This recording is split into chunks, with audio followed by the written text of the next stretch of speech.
Tell me about, the situation, because you talked about, what's the feeling like, with the people in America, and that people are feeling their environment and they're feeling, the energy of the people around them. And okay, we're having protests. Obviously, there's an election this year. It's supercharged. And I'll get into politics after this. But what is your feeling on, say, the vibe of the people? And let's just say in America, because you're there feeling it. What is happening here? Maybe from an energy perspective or from a 30,000 foot perspective, based on all the wisdom you have, what do you really see is actually going on?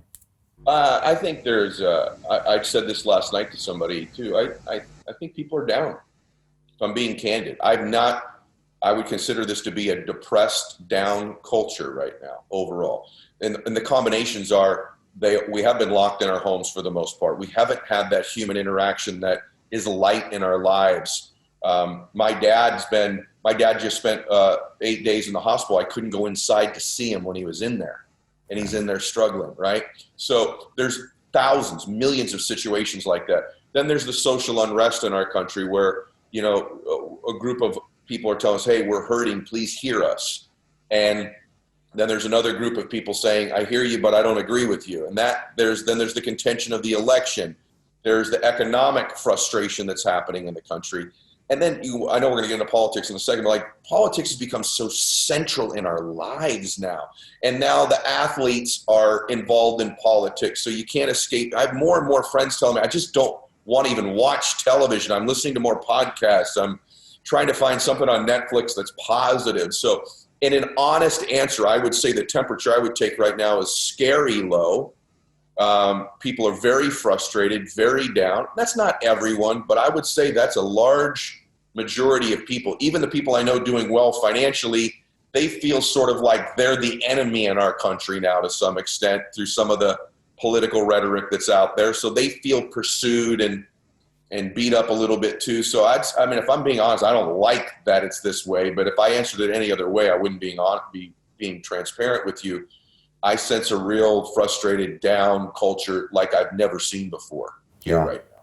I mean, you said politics is everywhere. It's almost become the new entertainment. We go back to when we were kids, there was a debate, some articles. Even 5-6 years ago, it was definitely part of the news. Now it is the only news. That and the correlations from it and the reactions from it, it's almost like that dominates the news. Brother, you're so right. It's entertainment, religion, and almost a sport all combined into one. Yeah. And it's the central part of our lives for most people. And I don't think that that's necessarily a good thing. I understand being socially aware, wanting to create changes that you feel that need to be made. But the other thing it does is it's a great diversion from us. In other words, if I can worry about Trump or Biden or this or that, I'm not really focusing on me and my life and my ownership of where I am. And that's a real sad part of this, is everyone being lost. Everyone's picking a team and a tribe and a this or a that. And it's masks versus no masks. It's red versus blue. It's Dems versus Republicans. It's black versus white, gay versus straight. And these politicians from both parties, it seems to me, specialize in creating victim cultures of some type.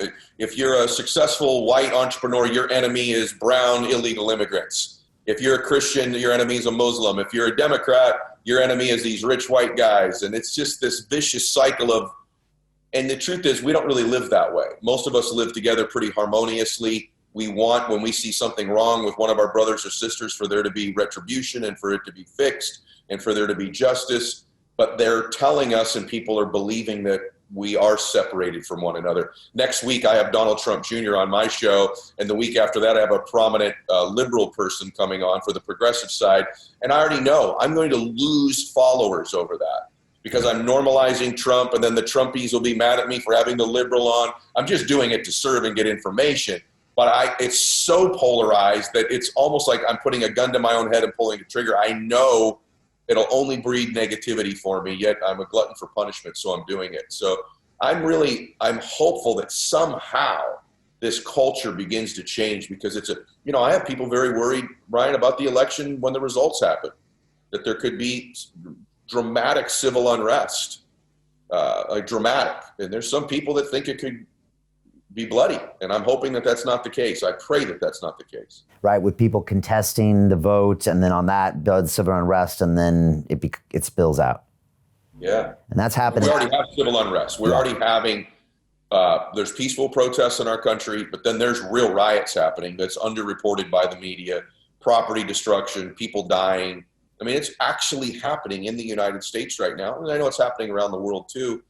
And then there's the peaceful protests. I feel the peaceful protests, their message is being lost by these rioters and these poor entrepreneurs that have spent years and years building businesses to have them burned to the ground. It's just horrible. It's horrible.